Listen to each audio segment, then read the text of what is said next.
Take it away. What the fuck are we talking about again?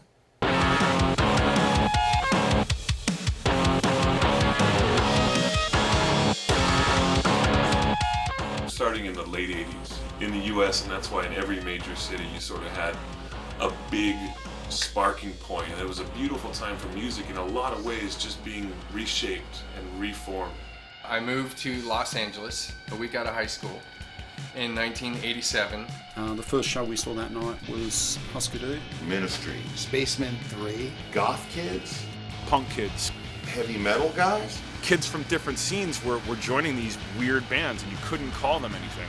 There was already this just kind of untapped community of brilliance. Yeah, I mean, as far as I can tell now, it's like the last physical rock scene that I can remember. Loud. The weirdos. Violent. Destroying the stage, just raw energy. We're putting out our own records. We'd walk them around all over New York City to Midnight Records, Bleecker Bob's. But then the 90s came, and it switched it up to a whole nother element. I certainly have no confirmation for that. In 91, we had Bush Sr., and we had the first Desert Storm. When that happens, that kind of conservative reign, there seems to be a direction where the country's trying to go.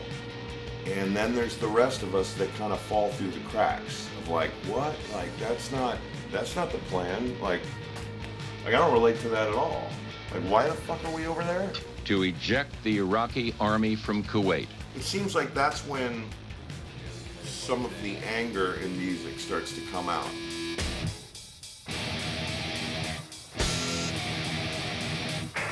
Back in the early 90s, there was a sense of urgency. It felt like it was the 60s again. It was like all of a sudden you've got Soundgarden on Dateline NBC.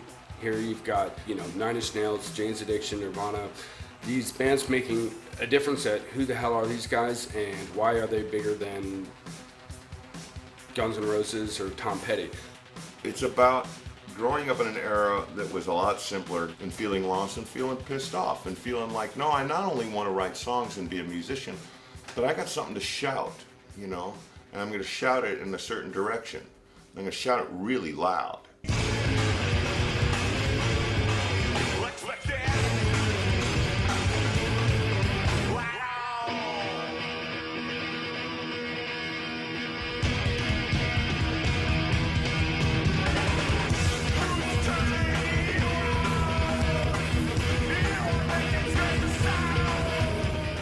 Music back then was like was the way like New York was in a way. It's just the streets were filled with garbage and nothing being perfect, just like feedback and just like dirty, aggro, in your face, punchy. And it's just like, this is something that's real shit, it's like no joke. It was like a visceral experience,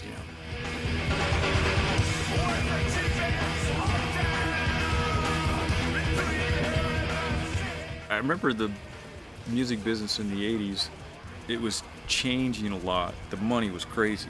And then in the 90s, it kind of reached that plateau. I think it was 91 or 92. Whitney Houston was the #1 album. The next week it was this band Nirvana from Seattle. So that changed everything. When something becomes a fad, when Nirvana sold 1 million records, who was the big band before that? Guns N' Roses. Same thing happened when Nine Inch Nails got real big. All of a sudden, everybody with the keyboard was getting a major label deal. Well, where did those bands end up? There were some great local bands in LA that they'd have a record or two out and then just wouldn't quite get that push, or I'm not sure what happened, but one of my favorite bands was Gwen Mars. The Afghan Wigs. Orange 9mm. Acetone. Prong. Fire hose. Sunny Day Real Estate.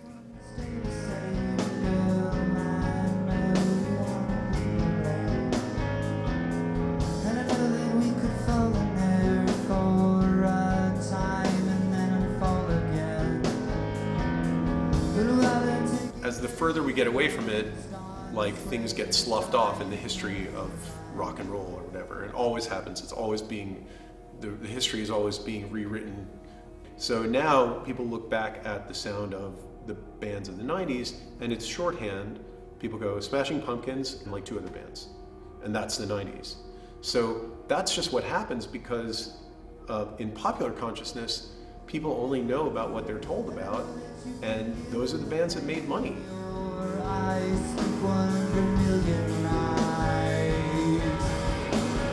Don't tell me you've gone astray. I walk in circles. I've seen a million things that tell me so.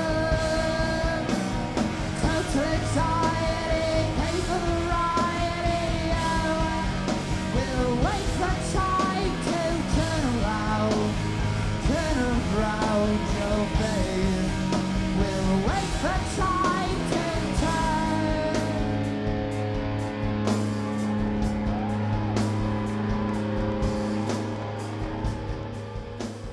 I think in maybe the early to mid 90s I stepped back a little bit and watched as people got signed and dropped and signed and dropped and signed and dropped. And people from record companies would sign up bands and then they'd get fired themselves, and the bands would be left high and dry with nothing. The harshest thing about that time was how many records were made and just squashed. I mean, multiple people out there, players and musicians and writers and singers, and who should be giant. But you know, you have to really dig deep to find those true stories of like who's going to stand the test of time, you know. And no matter what, money is definitely not going to determine that. As long as a corporate entity can look at their balance sheet and say this thing made money, they're going to do their best to keep it alive. And the only people who are keeping the other bands alive are people who just like where it just struck them and it meant something to them. I was in a band, and the first time we'd ever left Tucson, we toured to San Diego, and we were supposed to open for a band called Drive Like Jehu, which I'd never heard of before.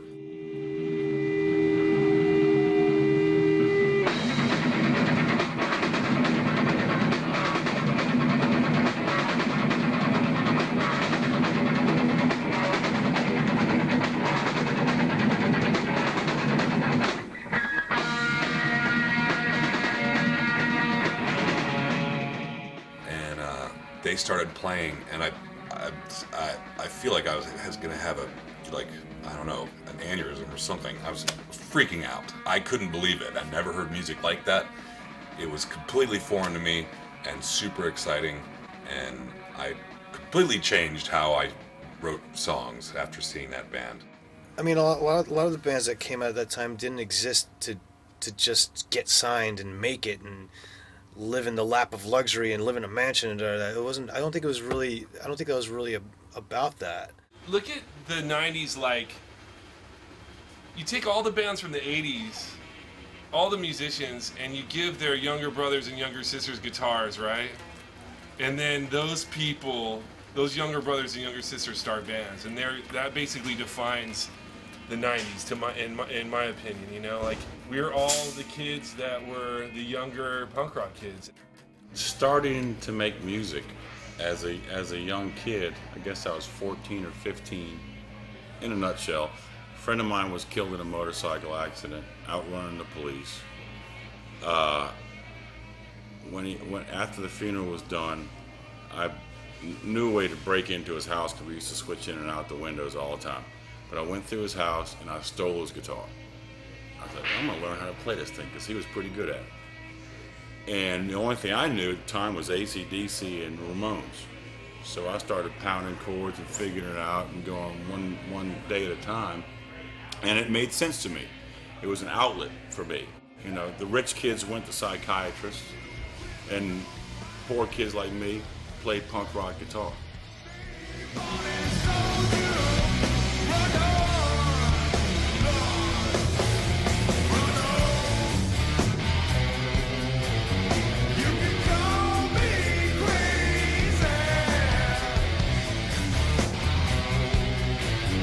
You can call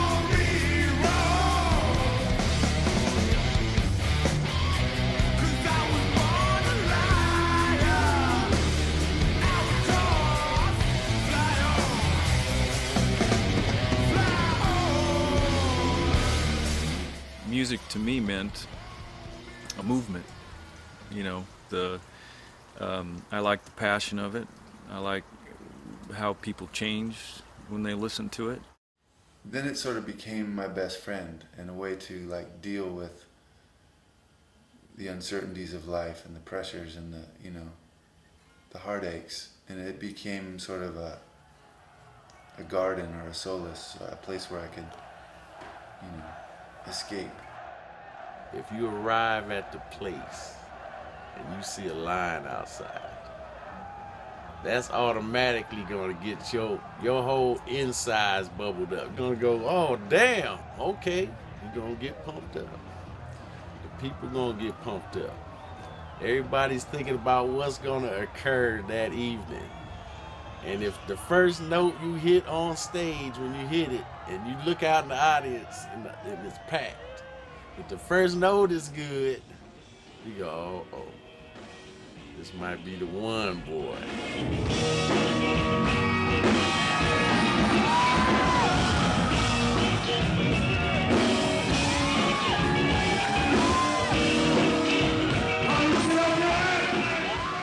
And then after you get 1, 2, 3, maybe 4 songs in, and crowds into it, it's about to explode. Then you hit that one song at that point that just, just the whole everything blow up.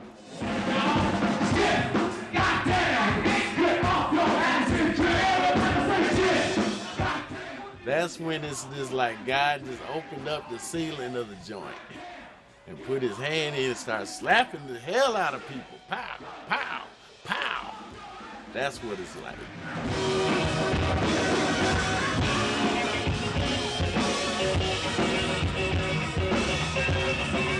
That was a time of, like, I was living here and there were a couple clubs that were just designated for this kind of music. The clubs were CBGB's. There was the Pyramid Club over in Avenue A, had transvestites dancing up on the bar, and then you go out the back and watch L7. Down and Dirty, open for late sets. This is the days where people played at 1 o'clock, 2 o'clock in the morning. So you had all night to drink. It's not like it is now. It's like, everything, get out. When people talk about the 80s in popular culture, they typically talk about stuff like Prince and Janet Jackson and Cyndi Lauper and Madonna. I mean, pure shit. The reaction against that was a whole slew of really distinctive, really odd, ugly bands in the underground. Bands like Sonic Youth and Killdozer. Bands like Youth of Today or Sick of It All. Bands like Killing Joke, the Digs, the Butthole Surfers, like Fetus, and Hammerhead stuff. I felt like they were my band, because I was like, nope, there's no way this is ever going to be on the radio, and I like it that way. And then these connections happened, and they sort of ran very deep. There was an exclusivity to it, and you had to go to the special record store. You had to know where the right club was. You going to mug me? I'm not going to mug you. Is that gorgeous or what, eh? And I believe I can run a decent marathon. Thank you very much. Download Veely now. So that time, made music really exciting. And it made it really easy for a band to go, hey, this is a great time. Let's go on tour. Let's, scrounge up all the money we got, get a van and just go for it because bands were doing it. That's like the great value of this scene that was growing into like a global network. Being a band of brothers, people you love, people, you may hate at times or you fight, where you always respect and you and that kind of thing. That was the dream.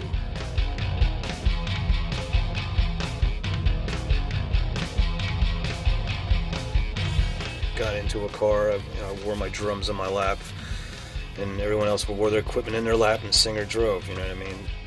Yeah, there were no hotels or anything like that. We would find someone to put us up for the night, someone would sleep out in the van, keep your gear safe. We toured America like crazy. We'd just get in the van and do these really crappy tours with, no money and just enough to fill the gas tank and get to the next town and sleep on people's floors. That's what it's about. I mean, that's how it was back in the day, and that's how, unfortunately, no, I shouldn't say unfortunately. Fortunately, that's how it is again now. You have to tour.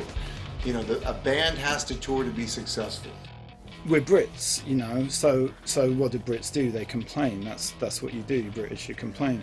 So we would complain, you know, the van was hot, the van was too cold, we're sleeping in the fucking van again, it's crap. You know, and to be fair, a lot of it was crap. It was very difficult. You know, you talk about musicians, you're either nuts or it's really who you are and what you want to do with your life. And it was just fucking incredible. It was brilliant. You know, we went there with the Melvins, we shared a van.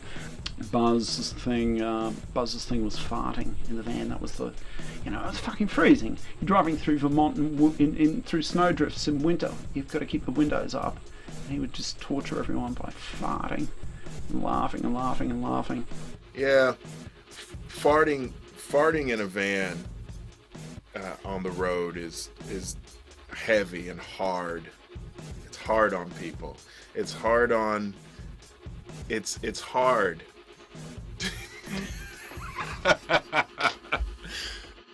Yeah, what I'm trying to say is like farting is a foul display of aggression.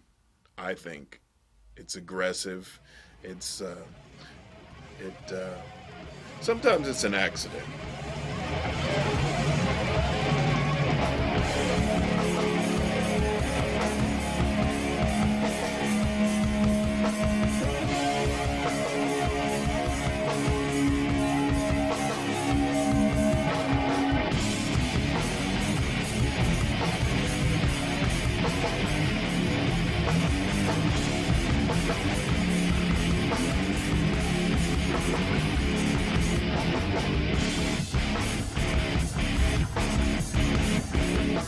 Played a show at the Pyramid.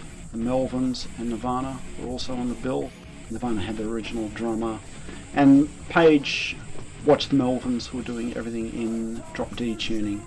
So I think you got the idea from then. If I could hold your feet down, get enough for a while. And then drove down to the south side of Chicago, grabbed a couple of hours sleep on a pool table. Then we went off and we toured the West Coast with Tad. And we toured with Jawbox as well. I was good friends with the guys in Sugartooth. I'd always go see them. It's always a really crazy time.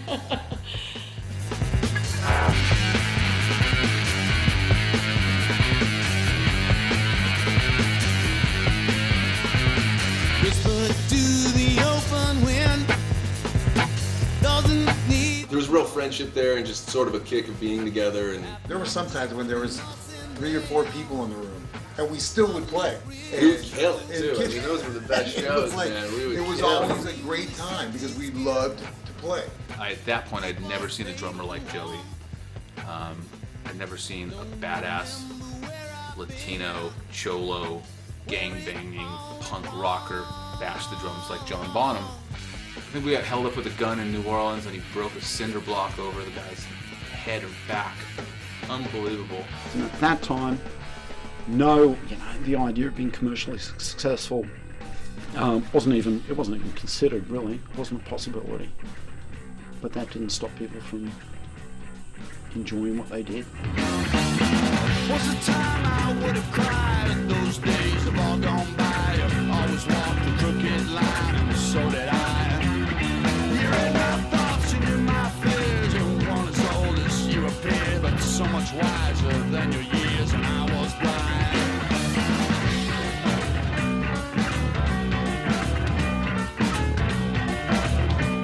You know, I've really loved Cop Shoot Cop in it, and especially their lyrics, because I just thought he was the most hilarious, like twisted, dark lyrics of all time, but actually quite relatable as well. The first Cop Shoot Cop release was Head Kick Facsimile. We had to look as far as, it was a label called Supernatural Organization from Tokyo. This was, where we had to look to find somebody that was willing to, bother actually putting a record out by the likes of us. The first record we went and we recorded in Jersey, and I remember half the shit was broken. Every time we tried to do something, it didn't work. And we ended up finishing the record, but we had to cut it short because two of the guys in the band caught crabs. I mean, back in the mid to late 80s, we lived in horrible basement apartments in New York City. There was no way to get radio. It just wasn't it wasn't possible. So we didn't really even know what was going on in the real world as far as what was popular in music. And These people don't realize that they're going to get thrown out. You know, we didn't have televisions. We never even had a phone. We couldn't afford a phone. So I don't know. We were very much in our own world because of that too.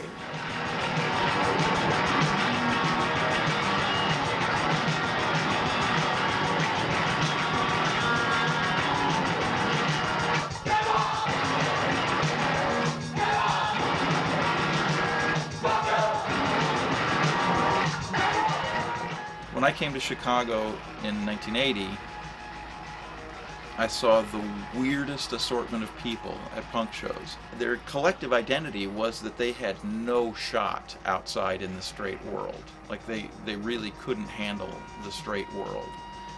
So they gravitated to places like the punk scene, where you could be slightly insane or prone to fits of violence, or, you know, cover yourself in house paint, or, you know, have a thing for fucking dogs. Like you could be one of those people and it wouldn't be an obstacle to you being a participant.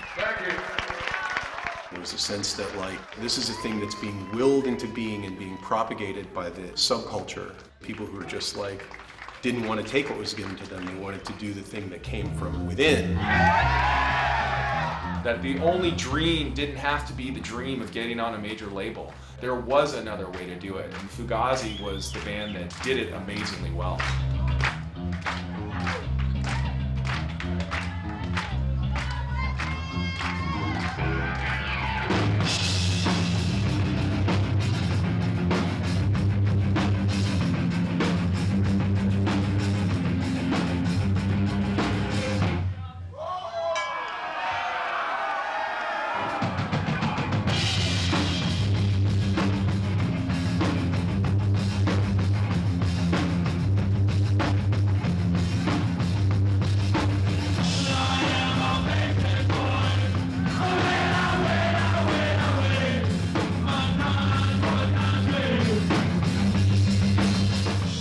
That's what I felt was so important about the underground scene, was that it was completely unfiltered, and it made me a much more open-minded person. Interacting with people like that on a day-to-day basis gave me the perspective that every single person has something in him of value. Every single person is a worthwhile person.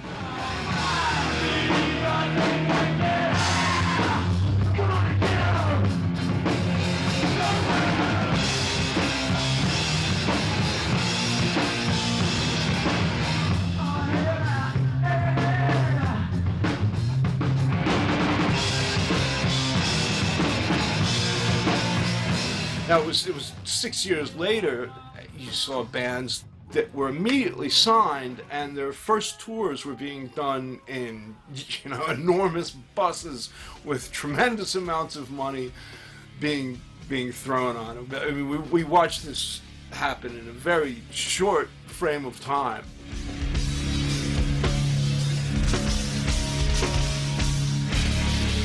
And when the climate changed, it was so weird. It was almost like the other way around. We went from thinking, we're, getting in the band and, schlepping our own gear, to all of a sudden, immediately like a $200,000 budget for a video. We had tour support. Our first show ever, we had a friggin' tour bus, and we had a crew. I had, my own guitar tech, and I could barely friggin' play guitars.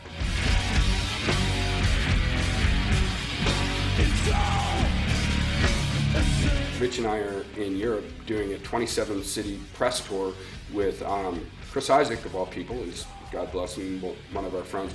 And this thing is picking up momentum, and we get back and we're like, okay, you guys start touring next week, and you're sold out all summer. when things like this explode, when a scene like this explodes, a really happy time happens where big guys with lots of money don't really know what's going on, but they want to be part of it. So this small vacuum that goes, okay, sign everybody. Okay, just form a line over there with your checkbooks. The difference back then is MTV was actually a relevant entity. If you were an MTV band, if you were a Buzzbin band and you were being played every 2 hours, you sold 70,000 copies a week. If you can get up in there with the right tunes, the right thing, the right look, boom, you good. But for how long are you good? You gotta be really good to keep going. So everybody started like loosening up their fashion sense and just kind of turning up and rocking the fuck out. And singing songs about being lost, being high, being angry. And MTV would show their Michael Jacksons and Stings and all that shit. And then late night, Sunday night, they would have this video show called, what was it, The Cutting Edge or something like that? And they would show these kind of indie college rock underground bands. That's where you would see your Sonic Youths and Butthole Surfers and Dinosaur Juniors and all these bands. And all of a sudden, MTV started showing them during the day, like prime time. At that point, that is during the time that it seemed like major labels started going, hey, wait a minute, maybe we should start looking at these bands, you know?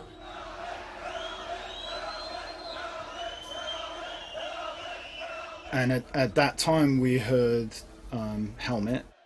They were combining punk and they were combining metal and these weird influences. And then when I went to see them, they were just so tight and pro and simple, but yet this underlying complexity. I still don't know what to call Helmet. I don't know what to call Quicksand. Helmet was definitely one of the fire starters when it came to like, we gotta sign more bands like this.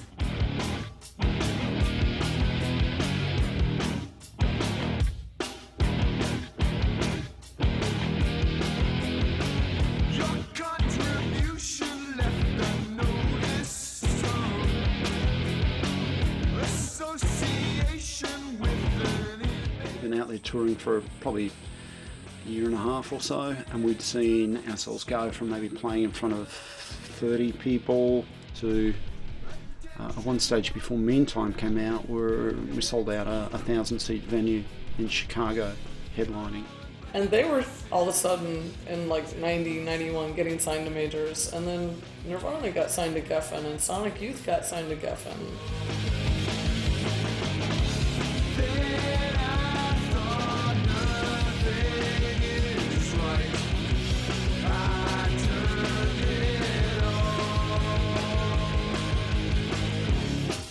Interscope had Primus at that stage. The Smashing Pumpkins were making the move from Caroline up to Virgin. Ministry had been around before the whole wave hit. REM, Red Hot Chili Peppers were around before, but all of a sudden bands were going out and getting $400,000 a record, firm deals. There was nothing exceptional about that in the longer run. We started getting courted by all the major labels. Label flew us to New York, put us in the most badass hotel in town cars driving us around. People sending limos and getting taken out to lunch. We were going to dinner every week. We were getting taken to dinner by, a different label every week. Rick Rubin, I remember riding around in his Rolls Royce with him and going to bars with him just to hey guys, join our label, we're like, I don't know, Rick Rubin. It's like, that's not kind of our thing. Everybody was getting signed. Everybody I knew was getting signed. It was just feeding frenzy. Labels were just signing almost everybody. But you take an artist like Beck. So Beck broke out of college radio.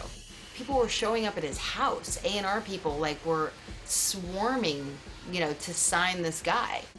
A&R is basically find them, sign them, navigate the waters of making a record, which with every band is a completely unique and different experience, deliver the record to the company, live and breathe it for the entire album cycle, whether it's a massive success or a crash and burn.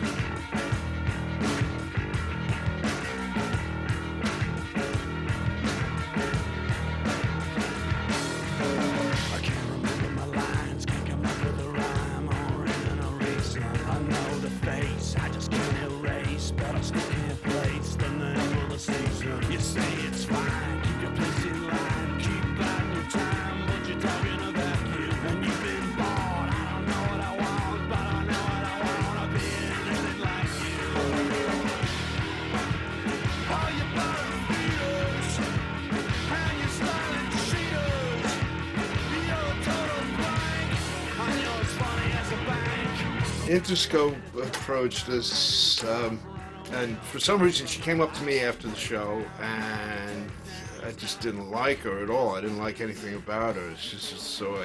When she handed me the card, I promptly threw it away, and told them in the van the next day, or maybe the day after that. Oh yeah, somebody from Interscope. This girl was just a really horrible person, just talking a load of shit, and they nearly threw me out of the van on the spot. Todd was just furious with me. I had fucking thrown our dreams out the window. I said, no, she's just an awful person. If some band had sold a certain amount of records, like independently, like the major label thought, well, if we just added money to that, we could sell proportionally, we could do the same amount. And I would have people calling me saying, look, dude, this is how we sell 4 million records. You get Michael Beinhorn to do the record. You get Kevin Kerslake to do the radio. You get Epic to work it. And when we sell 4 million records, I'll spend my holidays in rehab and everyone can kiss my ass. What's the quarterly return? We just signed this band. They sold 50,000 records on their indie. We've spent this much. We need them to sell triple or quadruple that amount. Is that possible? 1, 2, 3, 4. I think it was definitely the Seattle explosion. I think it was definitely those bands going and selling, triple platinum. They built a really strong foundation and then went to take that jump, that leap. All of a sudden, the kid who was pumping gas one week in San Diego, Eddie Vedder, is now on cover of Time magazine as the voice of a generation, But the smaller bands like the Jesus Lizard or Clawhammer or Cop Shoot Cop, there were all these bands that were like, how is this going to translate? And it was like, all right, it's kind of an experiment. We're going to see if we can if we can turn this into another Nirvana.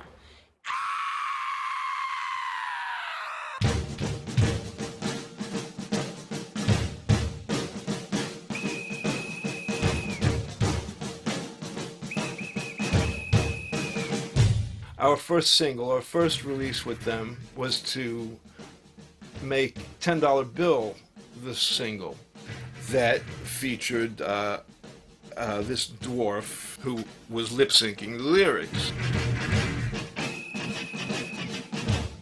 So we thought, wouldn't it be funny to have a marching band, with ill-fitting clothes, a bunch of drunkards wearing marching band uniforms and midgets and carnival people involved in, drunkenly going down the street playing this. Wouldn't that be a good video for this song? And then we thought, we actually have a label that would pay for us to do something like that. We could do something like that. You're supposed to overdo it. You're supposed to start off humble, and you're supposed to lose your mind. You're supposed to jump the shark, and you're supposed to blow up and die.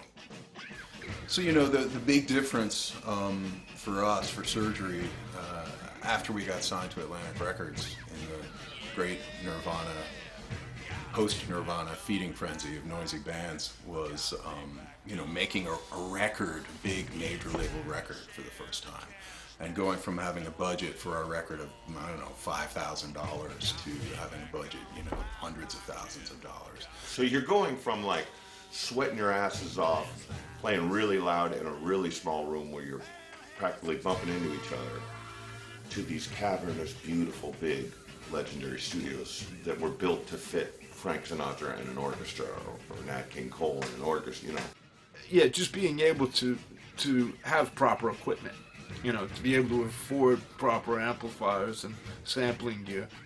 And I could tell when by the fruit bowl, you go into a studio and they got apples and bananas, you're like, it's a nice studio. But if they got like kiwi and shit in the fruit bowl, you're like, we've arrived, man. That's like an imported fruit, you know?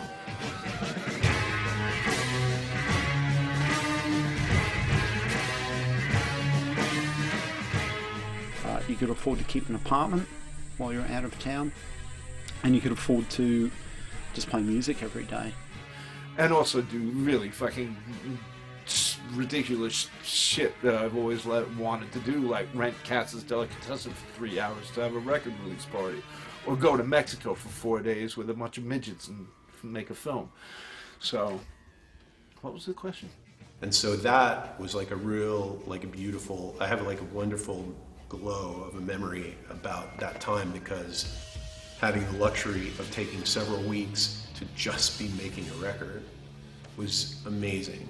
And with, especially with Scream Dracula Scream, we suddenly had all this money to try different things. We just kept adding on and adding on. Oh, this string section, great, this, great, oh, car screeching in the parking lot, great, let's put it all on tape and make it happen. Fill the gaps that the guitars, the bass, and the drums weren't filling. It was the whole wall of sound idea. You know, so we were just young kids who now had a chance to do it on a bigger scale, not really thinking that we were going to be Metallica or anything, but we just wanted to write a grandiose, big songs, and that was our trip. So anyway, everybody's getting signed, everybody's getting big overnight. We go out on the road.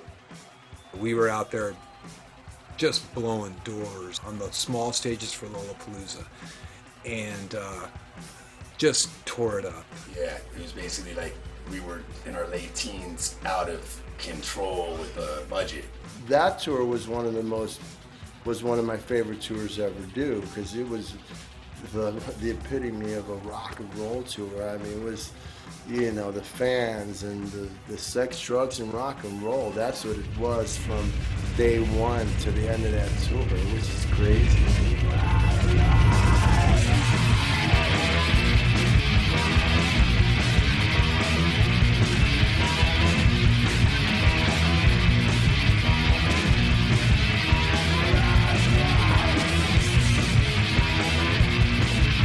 All right, so that another major factor in the scene, the sound, the aesthetic was the drugs that were going around. This couple comes up to me as I'm, walking to the bus, and the guy says, "Hey man, we really loved the show. We sat up all night, shooting speed, listening to Screw, getting ready for the show. We really love it. We really love it. We take my wife on board the bus and fuck her." Well, during those times, the 90s, we was just going pretty much nuts anyway, It was the drinking, smoking, here we go, party time. But we were dead serious about that music, though. We would always go into a studio. We were never the kind of band that would take, all right, we got to do this record cheap and get out of here and split some cash up. We knew that stuff was going on a CD, it would be done forever. So we're going to go to Electric Lady in New York City to make this classic record that will never be made again.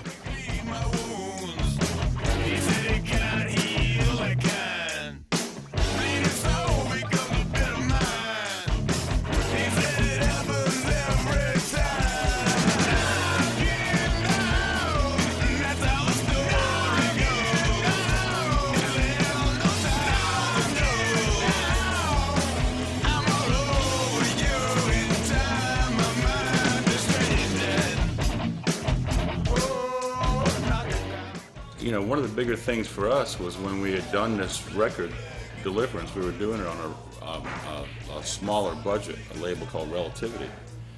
And, somehow Donnie Einer and the president of Columbia got a hold of it and heard what we were doing, and Relativity Records wouldn't let us go because they knew they had something good.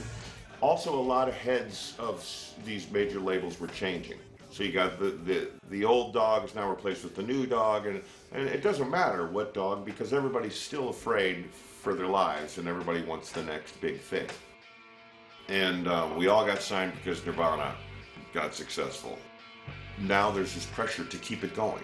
And I remember one day Donnie Einer called me on the phone. I was in New York City. He goes, go buy the New York Times and go to the financial section. I was like, why? He goes, just do it. I went there and it said, Sony Music acquires 51% of Relativity Records. Hey angel, consider your position. Frame to be consumed, savory. And then we were like, oh my God, it's almost like they're behind us, you know? Like, look, we made a video that's actually on MTV, and we're touring with Stone Temple Pilots, and all this stuff shouldn't work.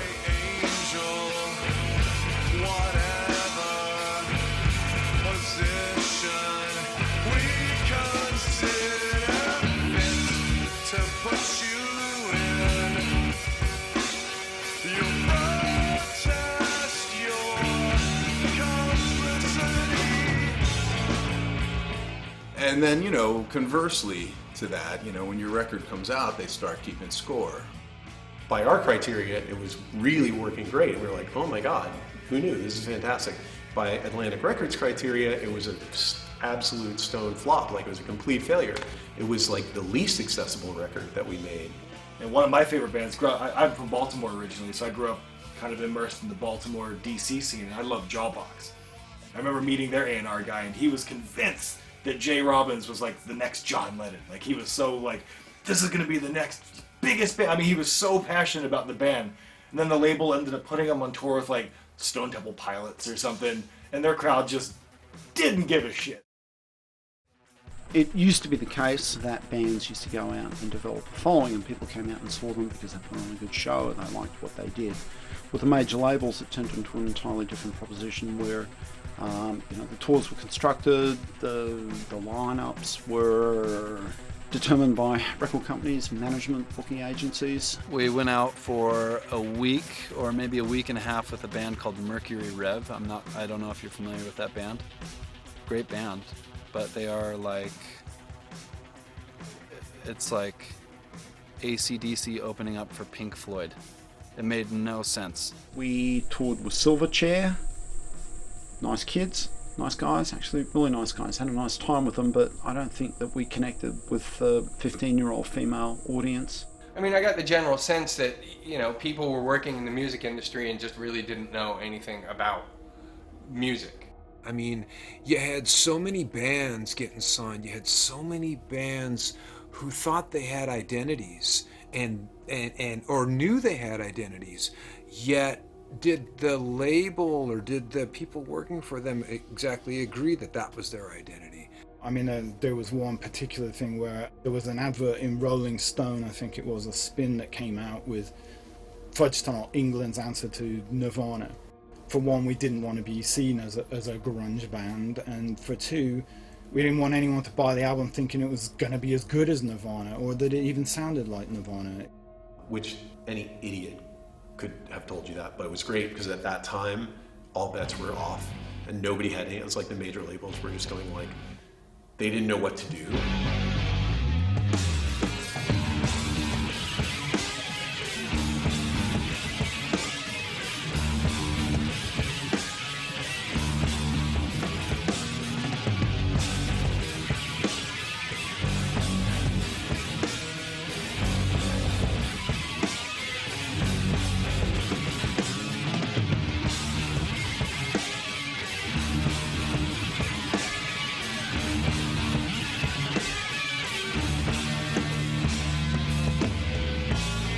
During that era, Warner Brothers fired the whole hard rock metal department.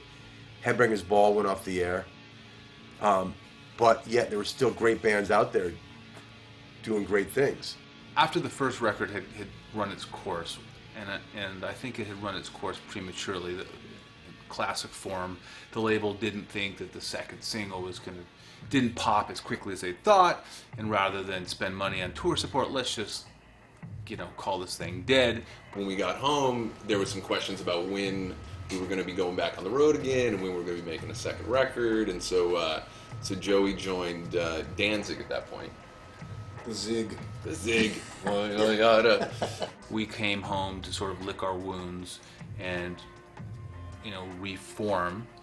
And we lost one of the key components of the band. We lost our drummer, who was not only our drummer, but he was one of the world's greatest drummers and irreplaceable. We were put out on these ill-fitting tours, and I think consequently the record, was, according to the label, was dead in 6 months, and it was time to come home and start working on a new record.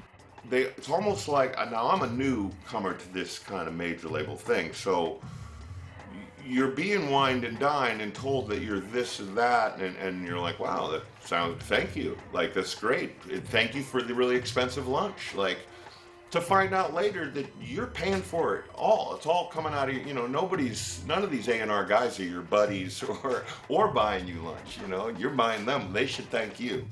Pretty soon, I realized that that they give you money, and then you owe them this creative thing in return. And it depends. If you're on an indie label, indie labels are usually like, here's the money, go make the record. Try not to spend it on drugs, and give us deliver us a record at the end of the day. Major labels, the more money that's invested, there tends to be more pressure. And as we were talking a little earlier, sometimes that moment of being signed to a label is, if a band can survive being signed, that's almost like, that's pretty amazing. One of the biggest issues was the US tour, where we really wanted to go to the States. We knew we had a lot of fans in the States. And so they said, you need to do a video for your song. And we said, all right, we've got some friends, a really good video. And they went, I don't know, well, let's just try it. So we did a video with our friends, it was absolutely excellent. We loved it.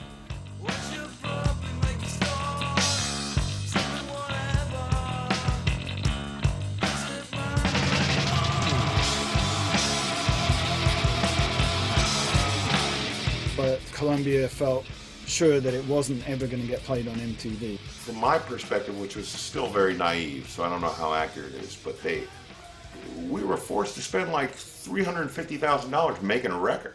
Did we make a better record when we had a lot more money to spend? No. You don't need that much money to make a record. And of course, like everybody else, we didn't fully comprehend at the time that we were only spending our money.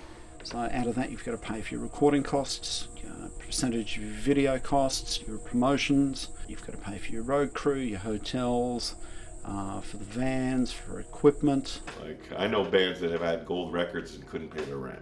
The hype all the way up, the whole signing process, you guys are huge. You guys are going to be it. You're the next big thing. And they start saying, they always say the same thing to the bands. I feel what you have. What you have is real. I feel it. But when they turn around and talk to their partner in accounting, we can make a lot of money off of this band. It's the music industry, it's business. It's the way it is. We had to hire a big name LA director to come all the way to Nottingham and do a very expensive $100,000 video that MTV would for sure play. We rang up Columbia and said, yeah, we're not going to do this other video. We're happy with the one we have. We don't want to spend $100,000 on a video. It's ridiculous. And they said, oh, okay, so I guess you're paying for your own plane tickets to the States then, are you? And that was the moment when we had this realization of what was going on, that we didn't have any control. So yeah, people freaked out, and the big guys came in, and they did what record companies always go. They come in there with a cigar in their mouth and, I love what you kids are doing. Why don't you come here, do it with us, and we'll play it for everybody, and it'll be exactly the same as what you do, except more people will enjoy it. And of course, it never works out that way. So that was our first sort of taste of what it meant to be working with a major label, where, anything that's said is, you basically read between the lines. I can't speak for anyone else, but I'll just say I'm glad that I moved on when I did, because in the end, Henry and John ended up, from what they've told me, $200,000 in debt to the record company. Henry stopped playing bass. He now plays Hawaiian and Caribbean music, I think. and John stopped playing drums for 2 years. So no, I'm very, very happy that I managed to depart when I did and go off and form Handsome. So okay, let's look at this in a little bit of hindsight. Was it the most responsible or sort of perceptive thing to expect the likes of Drive Like Jehu, Jawbox, or Rocket from the Crypt to deliver records that were going to change the course of the mainstream? Probably not. They were great, these are great bands, and these were bands whose records deserved to be heard. But the key mistake was record companies investing hundreds and hundreds of thousands of dollars into these bands. There's nothing different about this, what happened to these guys, than any other American record scene before, or UK record scene, by the way. Like when the Knack was big and they signed every band with a "the" in the title. Yeah, like and in the they 80s. Yeah, they the dropped Knack. them within like 3 weeks, so. And everybody's like dead men walking 3 years later. We were not fans of what was coming out of Seattle. We emphatically disliked Soundgarden and Pearl Jam and these fucking bands that all dressed like Rory Gallagher and just sounded like every garage band that I grew up with in the 1970s. We did like some of these Seattle bands when they first came out, but I think if anything, the thing that we loved the most was the Chicago bands, because the Chicago bands had this sort of nasty, horrible sense of humor about them that really appealed to us.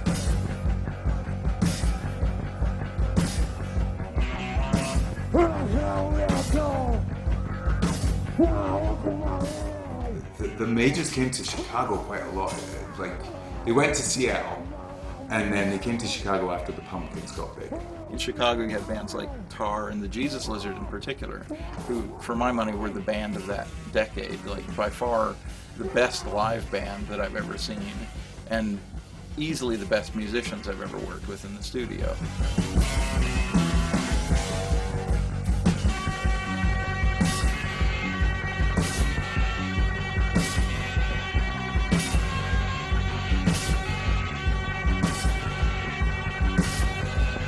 And they demonstrated by carrying their own weight on the road, bringing in an audience night after night after night, that you didn't need to compromise. You could make weird, extreme music. You could live like a crazy person.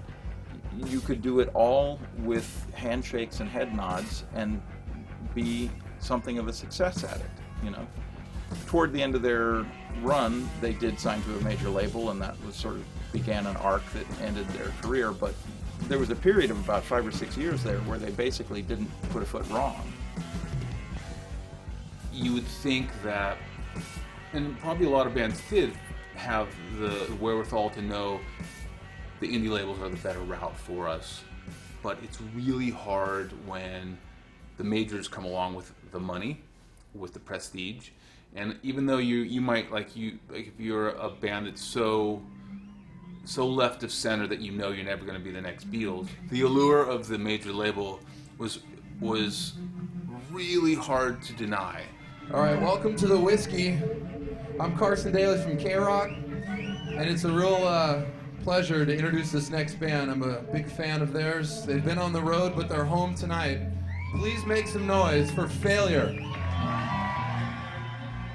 It was all about the feeling you got when you looked at the back of the Kiss record, and when you went to the concert, and the adoration, and the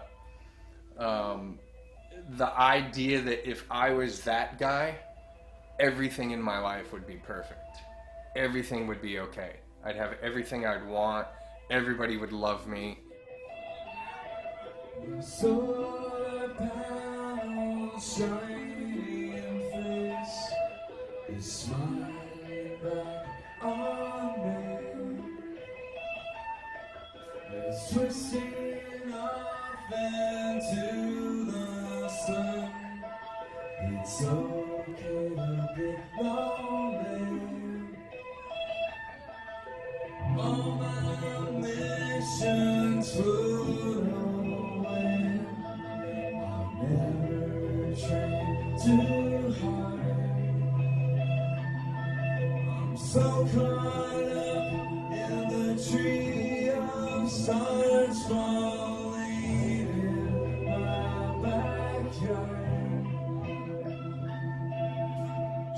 when you take something out of its natural habitat, you know, here's an amazing tree that's flourishing in this habitat, and I'm like, I want that tree in my yard. Well, that tree only lives in the South.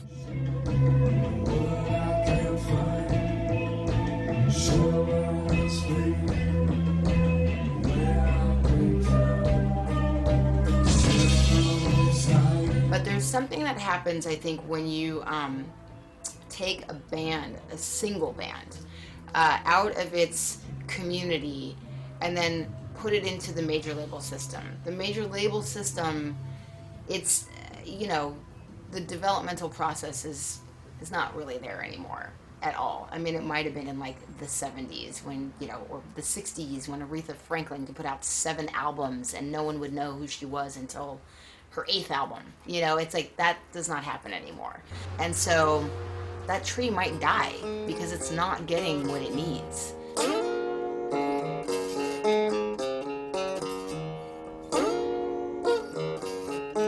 For the second record, we were for the first record we were this. We were maybe a modern day Black Sabbath.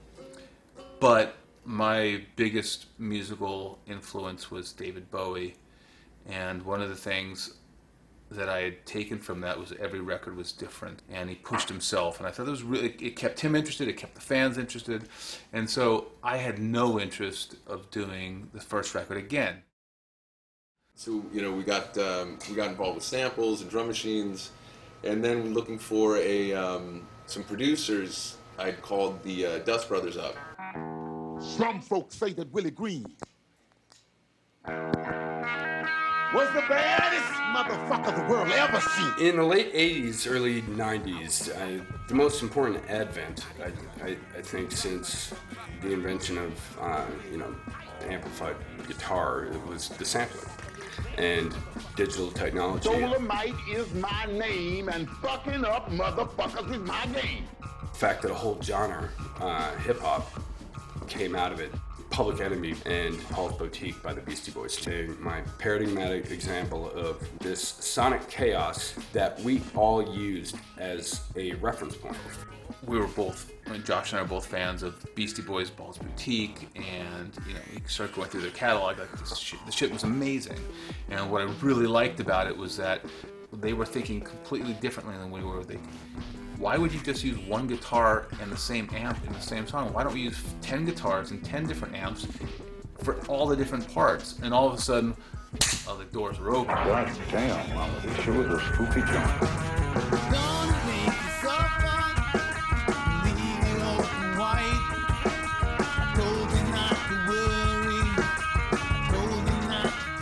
So when I was away touring with Danzig and then came home and got the call from the guys, and they sent me the material, which I still have, by the way, on a cassette. I found it the other day, yeah. And I was like, holy shit, man! It's like I was blown away. I want you to light up a joint. Get your hands together. Let's hear it. I'm pimping rock.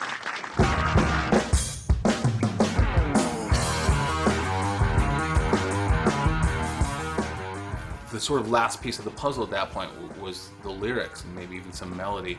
And the label wasn't going to release the record unless they felt like the songs were strong enough and had single potential. And so all of a sudden the pressure was on, and it was on me because I was the lyric writer and the melody writer. With most bands, the first album, they take a long time to build that album and make that album just so like, yeah, that's the bomb. But then you got your second album. And if your second album don't come out like that first album and make that first album money, oh, it's a heartbreak, a heartache. Creativity meets commerce. And they go smash, smash, smash, smash. And like, what's gonna happen? You can almost hear the struggle on certain records. Yeah, when you're, in that environment, as stressful as it was, you're pent up. It was a stressful time. We weren't recording together. We weren't getting along. Our producer was fighting with our guitar player. Having said that, all these crazy negative energy created a volcano. Course of Empire signed to Zoo Records about the same time, shortly after Tool.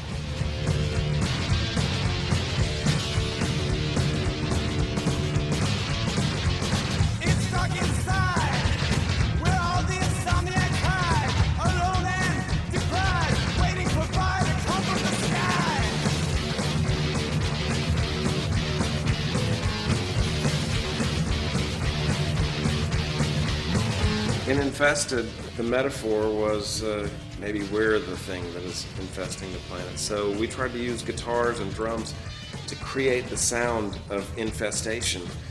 And so the guitar became more of a percussive instrument than a melodic instrument. And it was all just to create this juggernaut of drums and tribal energy.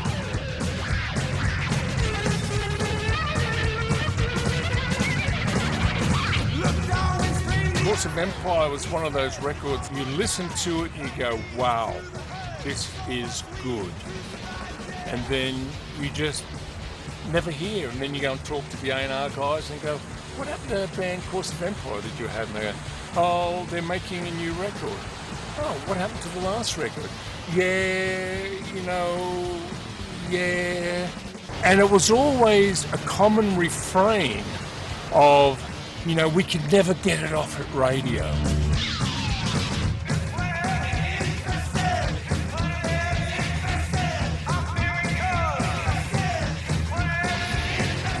If you wanted to have a career as a band in the 90s, you had to get on the radio. And K-Rock was one of the biggest radio stations you could get on. You could get on some podunk stations in Mesa, Arizona, or whatever, but if you wanted to have a career, you had to get those big stations in Los Angeles and New York, the end in Seattle. These were the stations that launched your career. The label would come in, meet with you for 15 minutes with a stack of CDs, which were called their priorities. So the first CD, is their first priority, and the second priority maybe you're paying attention to, but third priority on down, forget it. You're just going to be simply like a tax write-off. When we were on tour with guys who got their tour support cut in the middle of the tour, they got dropped by the label, and we would go between shows, and I'd be like, hey, I forget, was it Sweetwater? We were touring with Sweetwater. Oh, yeah. And we had like a 2-day drive, and it was like in Texas, and we got there, and we were like, well, what happened to Sweetwater? And they got dropped by the label, and they just drove home. And I've seen it, and where musicians, they just go into a downward spiral. Some of them don't come back, and some of them do, so it's a devastating thing, because you're at the top of your game going, wow, this is great, I'm doing my thing, and then it's like, guess what, guys, you're not making the cut. It's like being on a football team, it's like, you're out of here, so it can affect you. Because it's kind of hard to pick up the pieces once your kind of dream gets crushed, in a sense. Not a lot of bands can walk away from that and continue on with the same love of what they're doing. Never fails. They always go back to what they know, to the scene of the crime. Who would know if they just cruise by for one last look to clear the head? And when will a man learn? Well, I think I'm most known for a band called Brad, and we released a record in 1993, and features Stone Gossard from Pearl Jam, which is why a lot of people got to hear it. And I love the tiny world.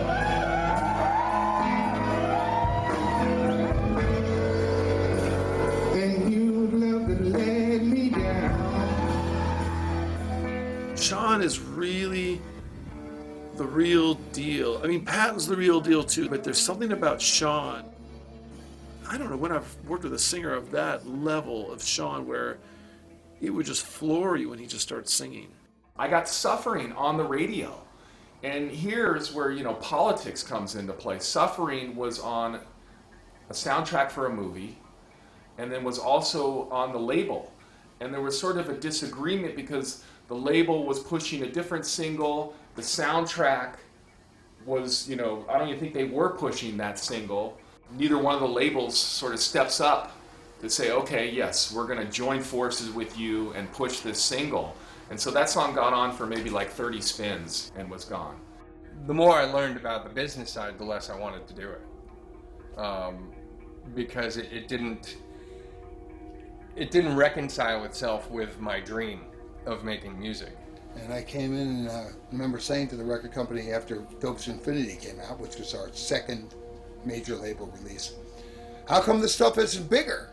Whatever I make, you should be able to sell. If you could sell 1 million zillion packs of cigarettes in one day, you can sell Monster Magnet.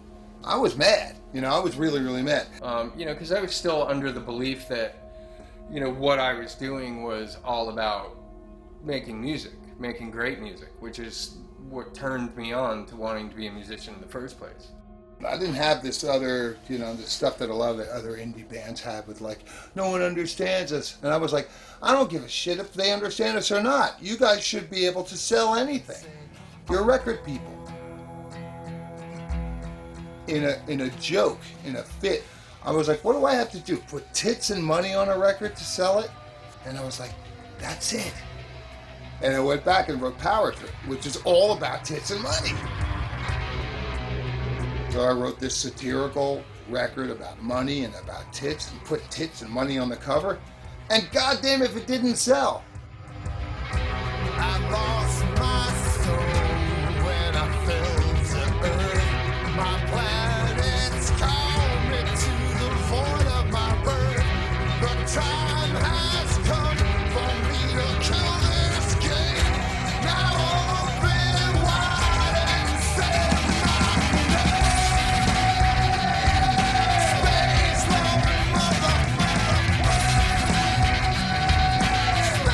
Lord, and that did it. That really did it. I remember going back in the record company and going like, you see? With a little tweaking here and there, you could sell anything. So, I mean, the transition is guided by the environment of what is going to sell and what isn't. Things changed, and then those bands usually get dropped if they didn't sell, and then you move on to the next. Whatever, it's a major label game. That's it.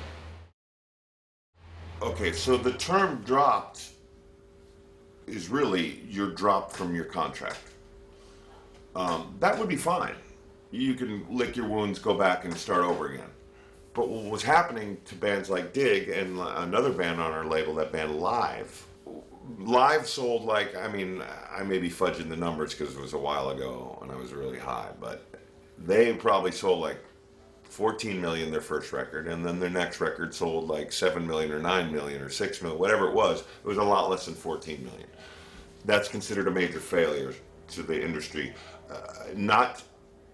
It's not personal, they get scared. So they will tend to bail. And instead of support you more, they will support you less. The major labels have no problem promising you things like complete creative control. You can have whoever you want produce your record, and you can have whoever you want do your record designs.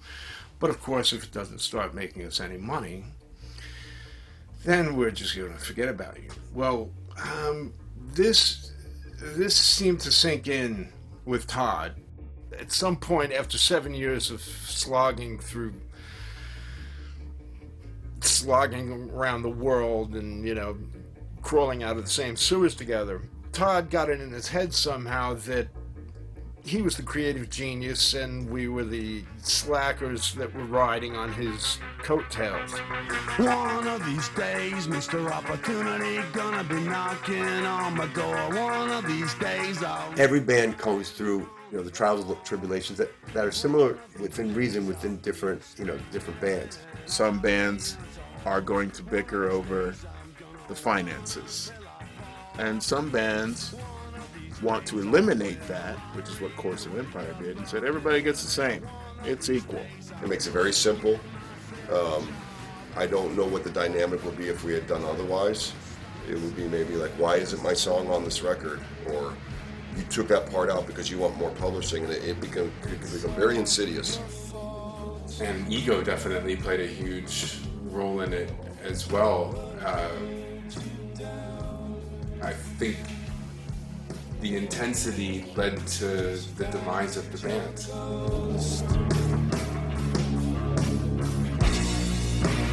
One more sunlight breaks you down. The counterfeit sky sounds you out. After all the change, nothing changed. Wake up laughing and don't know who you are.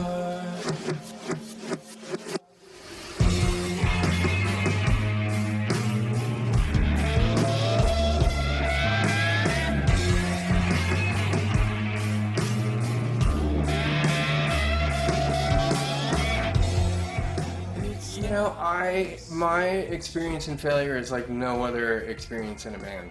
We weren't necessarily nice to one another, but we weren't necessarily mean. We were just being honest and forthright, and we just communicated like adults. We didn't take anything personally. The only personal thing that was going on was, how can we start and finish the best song possible? You know, sometimes things would be taken personally, but you know, that happens when you've been locked in a house with somebody for 6 months working on an album. Along with that came, like, you know, different mix of chemicals. You know, it was like there were a lot of drugs in the band. Todd was more into, like, you know, drinking and speed oriented things, you know, and Nats and I were more into depressants and opiates, and you know, we wanted it being success and accolades and, you know, just the joy of creating. You know, we wanted that so bad, and it became such a huge part of our lives so fast that I think it played a huge part in eating us up. I think it's true that we started to tear at each other and blame one another for, like, well, this is your fault. If we had done this differently on the record, if the record had been more melodic, if the vocals had been better, if the guitars had been this way, you know, it would have been a larger record. But the tension within the band, because we were just sitting there doing nothing, not touring, not writing, a lot of damage had been done. And that, I think that more than anything killed the band and brought out the worst. So, and it's all related to what the music business was doing at the time. If Nirvana didn't get huge, that never would have even been an issue, because no major label would have ever wanted us in the first place.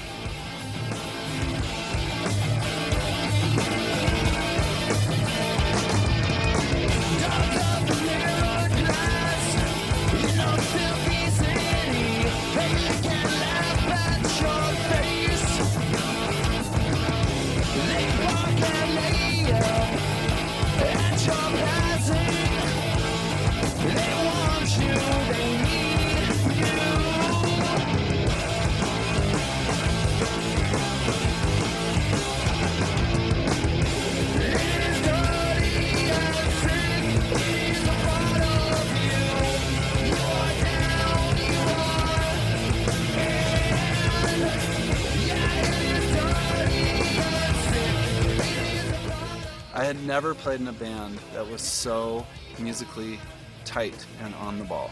You had Peter coming from Helmet, Pete coming from the Cro-Mags and Murphy's Law, and Tom from Quicksand, and I kind of had a melodic vocal style. When you mash that together, it created this kind of interesting thing, which is what I think made Handsome stand out from what else was happening in New York City at that time. What a great record. Pete Hines playing drums on it from the Cro-Mags. I mean, really a brilliant record that I thought could be, super commercially viable. I mean, the band split up for all the stupid reasons that bands split up, whether it be, money, dissatisfaction, drugs, all the stupid shit that breaks up a band. But I mean, let's face it, they were also pretty awesome. I can't talk for other bands, but I'd say there were many ways that Handsome made things difficult for ourselves. We did sign a $1.2 million deal with Epic, and all we needed to do was to keep it together. But because we had signed to a major at that time, there were expectations within quarters of the band that we were going to sell 4 million records, and when that didn't happen, I think people started tearing each other apart. I mean, God, people got punched in the head in the back of the van. All the infighting prevented us from making our own decisions. People got put in rehab. People broke out in eczema. I mean, we had a myriad of problems happening. People were masturbating in other people's socks on the bus. And that's insecurity, biting away at the band when I think we made a great record. You had the opportunity of, who cares? If you sold 20,000 records, 200,000, 4 million, 20,000, you could still go back. So look, we're in a band, we can do this. All we need to do is get together in a room and not be fuckwits. So, somewhere between 95 and 99, there were guys that got mad if they got offered a record deal that didn't start off at least at like $250,000 for your first record. Like they were like upset, like we're not going to take that, and would turn these deals down. Yeah. Just because because those guys got $275,000. Yeah. Are you kidding? It was crazy. Bands. I guess that just after Nirvana had run its course and that whole wave of bands, up through like Smashing Pumpkins and that whole kind of class had sort of run its course and had made their millions, Green Day came through, and I think somewhere in that time just too many bands had gotten signed, and that whole cynicism on the part of the industry, which is always going to exist because it's a business, had really infected the actual talent pool. Especially in 91, 92, 93, before Nirvana really exploded. It was honest, and it kind of lost that once that whole scene was commercialized. And it really hasn't come back since.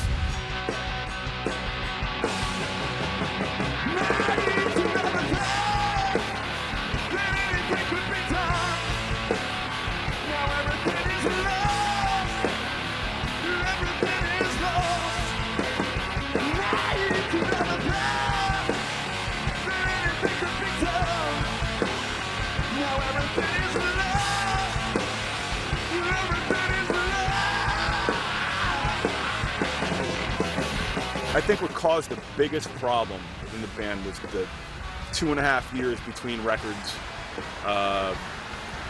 Had major labels that wanted to buy us out of Century Media, and I had no problem being on an independent label. It's not an issue for me. My problem was they had no idea what to do with us, and they were just letting us sit there to rot.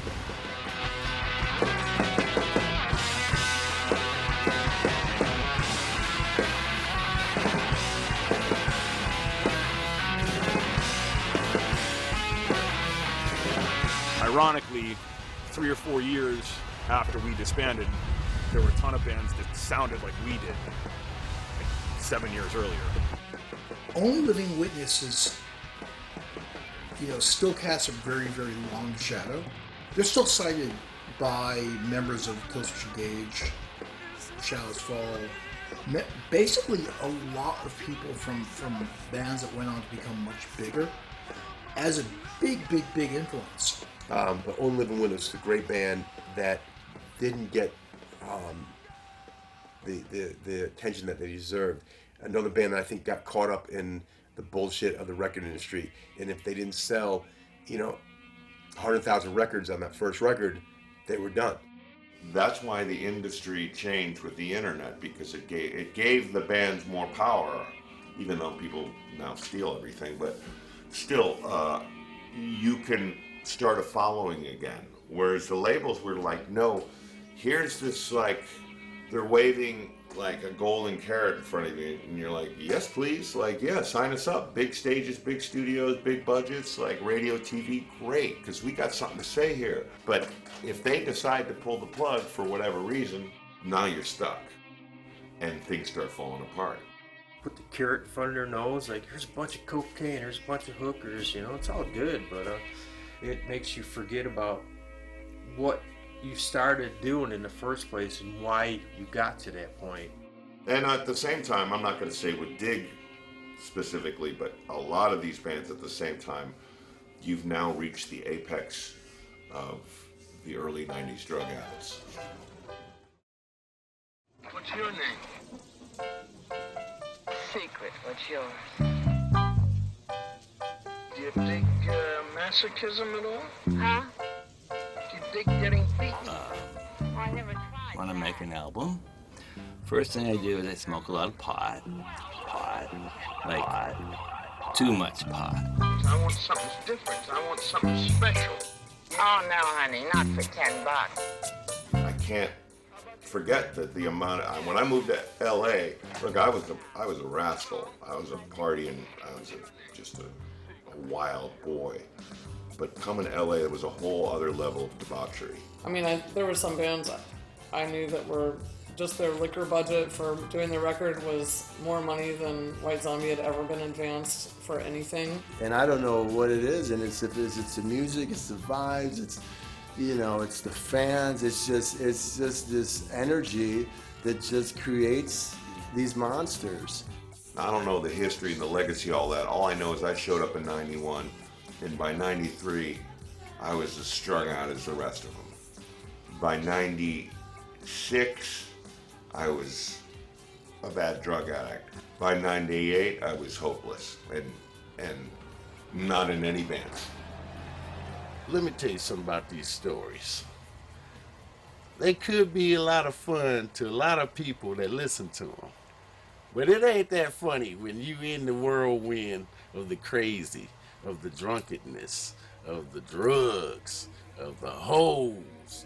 But, you know, as we know, there's only one Keith Richards, and there's 100,000 boys that have died trying to be Keith Richards, you know. I don't know. Ask me something else.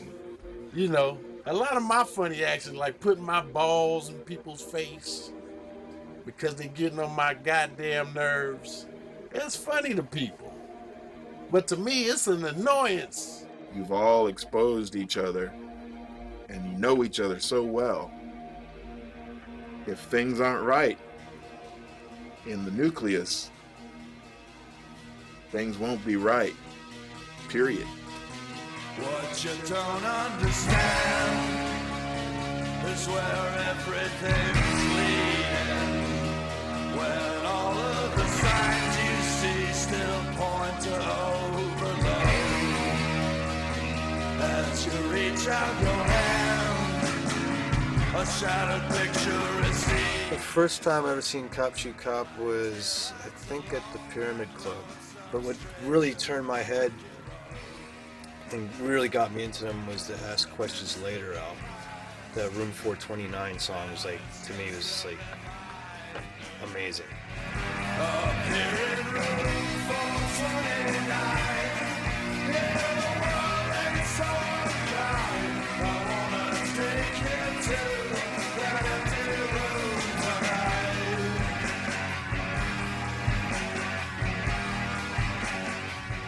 You know, we got back in the studio rehearsing and making new material. You know, and the band started fraying. At the heart of it, I think it was Todd really wanted to be doing another type of music, which he's realized in Firewater. We had made arrangements to sit down and talk things over at a cafe, and we were sitting there for about half an hour, and this woman showed up with a note from Todd basically saying, you know, I won't talk to you guys without a lawyer. Saying essentially that it just wasn't worth it. And at that moment, while he knew that all of us would be preoccupied waiting for him to have a discussion about what he was on about, he went down to the rehearsal space, grabbed the expensive sampling gear and that, and left. That was virtually the last I ever saw of him. And record companies also in those contracts had something called a leaving member provision built in, meaning that if any member of the band who was a signatory to the original contract leaves, the record company can void that contract without penalty. So, the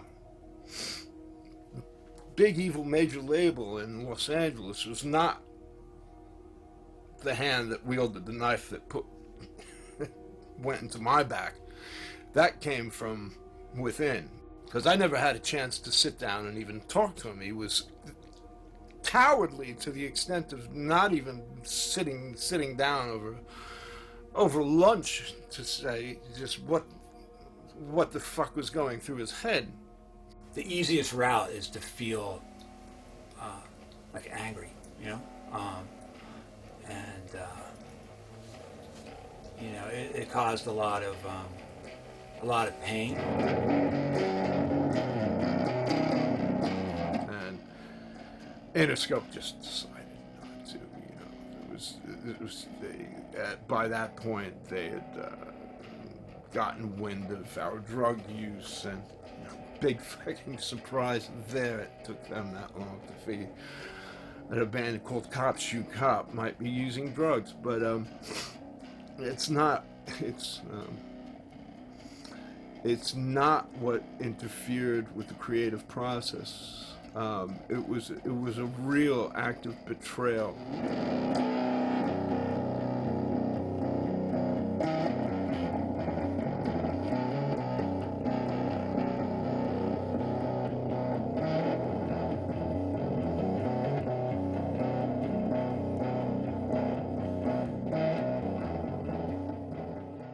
Todd and I just started talking again. I'm at the point where it's like, okay, all that stuff is behind us, you know, and there's a reason why. It's like relationships. There's a reason why we were making music. There's a reason. There's like there's a commonality, you know. There's a similar way that we saw the world, how we, you know, envisioned things and heard things, you know, and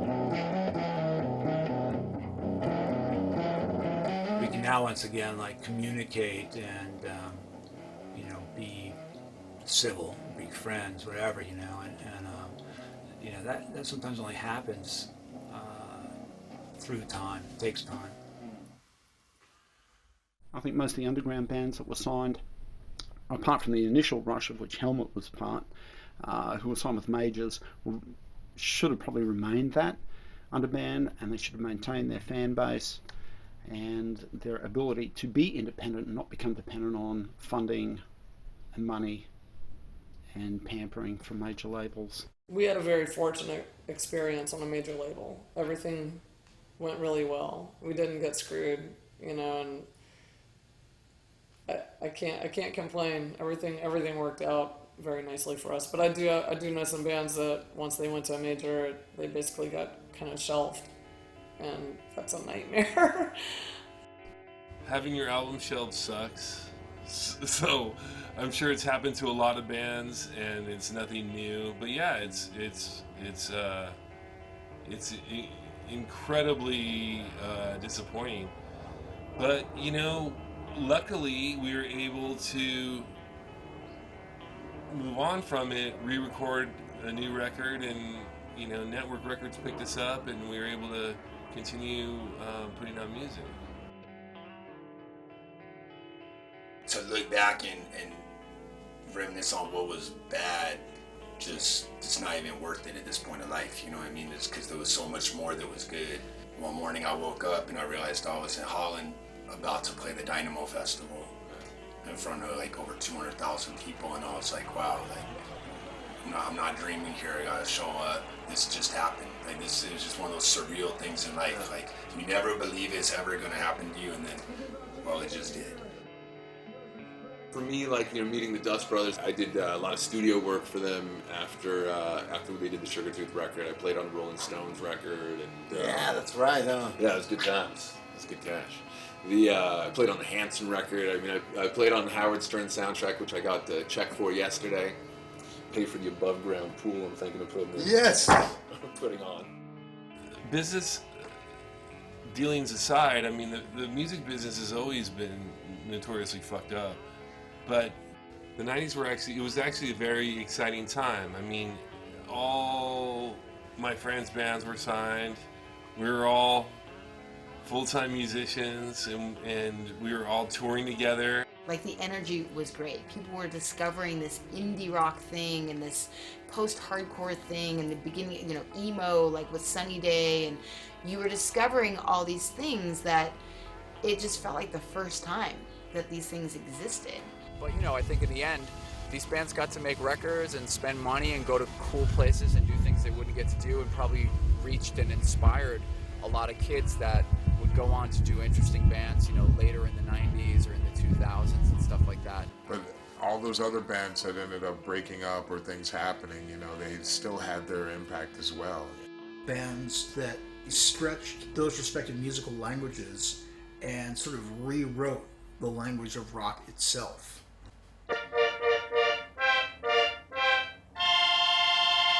Here's my story, sad but true, about a girl that I once knew. She broke my heart, I became unglued. It all started when she called me dude.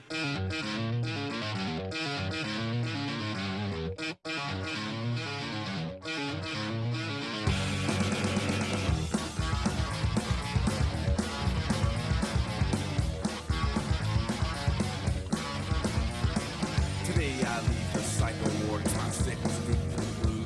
I killed a man with my bare hands because he called me dude. Said that I was insane, temporarily. Uniqueness is just something you appreciate, especially my job, listening to all these bands who are trying to sound like somebody else. And then you get a band like Scatterbrain, and you're thinking, wow, what is this and how awesome is it? A band like Mr. Bungle, same sort of thing. You appreciate bands that are doing their own thing. The major flaw in the music business is you're always trying to find something that sounds like the thing that just broke. Yeah. You're trying to find that, the next Pearl Jam or whatever it is. I'm probably dating myself now. Justin Bieber, baby. New Justin Bieber. Could be me. The new Biebs. But that's, it's always it's always chasing what's already there. And I've also noticed that the bands that resonate the most with an audience are the ones that have a kind of a pure, unique mania about them. Like a very distinctive band with very distinctive sounds, distinctive subject matter, distinctive personalities. That band is going to get an audience that is finely tuned to appreciate that band and will cling to that band for life. Please allow me to adjust my pants so that I may dance the good time dance and put the onlookers and innocent bystanders into a trance.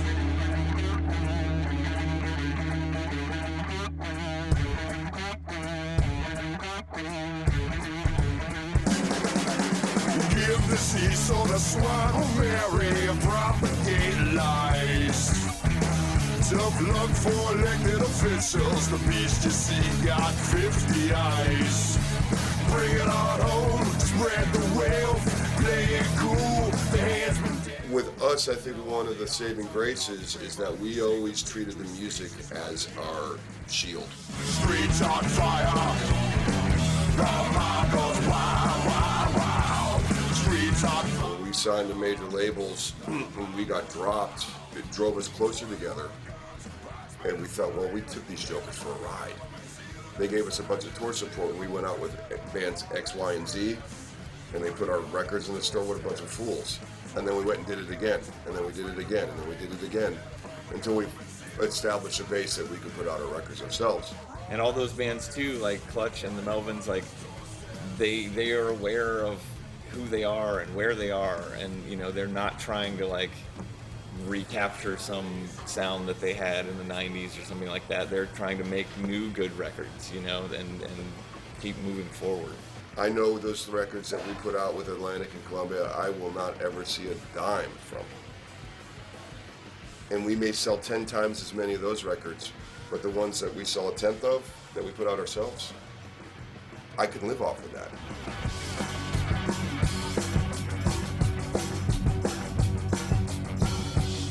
And on the drums, Gemini. So, no disrespect intended to anybody who thinks they're going to make it, but I kind of think if you're making music and you're putting your soul into it, then you're already making it. And on the microphone, That's just it. If you believe in what you're doing musically, you're gonna find a way to keep it rolling. Do you want to make 3 records for a major label and be a flash in the pan and fall on your ass? Or do you want to play music for life? The beauty about what's going on today is there's no way around it. Like, if you've got what it takes, then you have to, like, basically get off your ass and do it for yourself. And nowadays, bands are no longer so dependent on record sales, and more dependent on touring, about having a live following, about being able to go out there and work on the road, because they don't draw down record royalties. What's happened since the collapse of the physical media is that now bands are seeing, hey, we can get by great just by playing shows and running a website and selling shirts and records directly to our audience. And today, you can have a big record on a strong indie. I mean, Arcade Fire are doing great on Merge. Bon Iver does great on Jaguar. I mean, there is that success all around. We don't actually need a record business anymore. The record business is for chumps. It's for people who want, like if you wanted to get into tennis, you know, and you buy a box that has a racket and some balls and some sneakers and a net and some shorts, you know, you get like the all-in-one box of how to play tennis, right? The mainstream professional music business now is for people who would buy that fucking box, as opposed to people who would go and just start playing tennis and see if they liked it. And it's too easy for artists to blame labels. You know, everybody has a hand in their own destiny, and nobody will ever care more about your shit than you. So it's a two-way sword. You gotta feel yourself enough to keep going, and then you gotta have enough power to deal with the industry. The industry is rough. The record companies are rough. You better be rougher to be in this business.